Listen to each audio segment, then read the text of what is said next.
Hi everybody, in today's tutorial we're just going to explore a little bit more W3 CSS. In the last tutorial we looked at how to use W3's grid system to create a more interesting layout than the vertical layout that we've been studying as beginners in web design. Now we've got a very horizontal layout. We also looked at designing for a certain device size. So we were designing in the last tutorial for medium-sized devices. So I created a row, and within that row I've got 1 column, 2 columns, 3 columns, 4 columns, 5 columns, 6 columns, and each column takes up 2 spaces for medium devices. So medium and large devices will follow this layout. Small devices won't, okay, because I'm designing for medium. So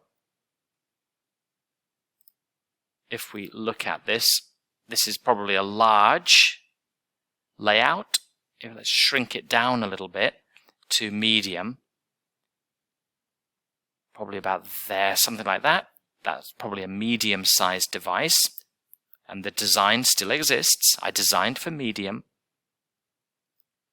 And if I keep shrinking to small, keep going to small, the grid layout will disappear. Because I'm not designing for small devices, so it collapses into individual rows.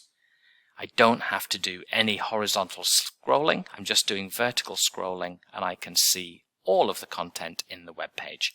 We have a responsive web page, okay? Now, let's go into W3's web page again, and look, there's just so many things that you can explore and play with and see if you can figure out how to use. Wow, loads of stuff. What is that? Web restaurant, web architect. What is this? Okay, you might want to go and explore and get some ideas for your own websites. Just looking at the CSS, remember all of the CSS is stored in this file that we are linking to in the head section of our own web pages. Now we can use W3's CSS. So just a few more examples of that. For example, if I go to, let's choose a random one, W3 round, what's this all about? So look at these classes. They round the corners of elements on your web page. Okay, so these are the class names, and this is what they do. So let's take this one. I'm going to copy it. This is a class.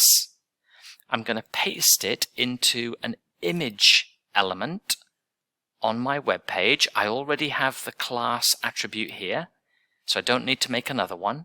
I just need to put a space and then paste the new class name into the class attribute.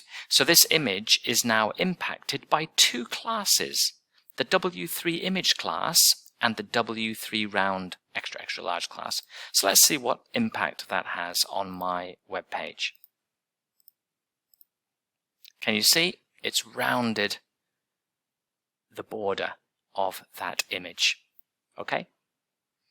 Let's just have a look and see if we can find anything else. There's this responsive, animations, W3 CSS animations. Let's have a look.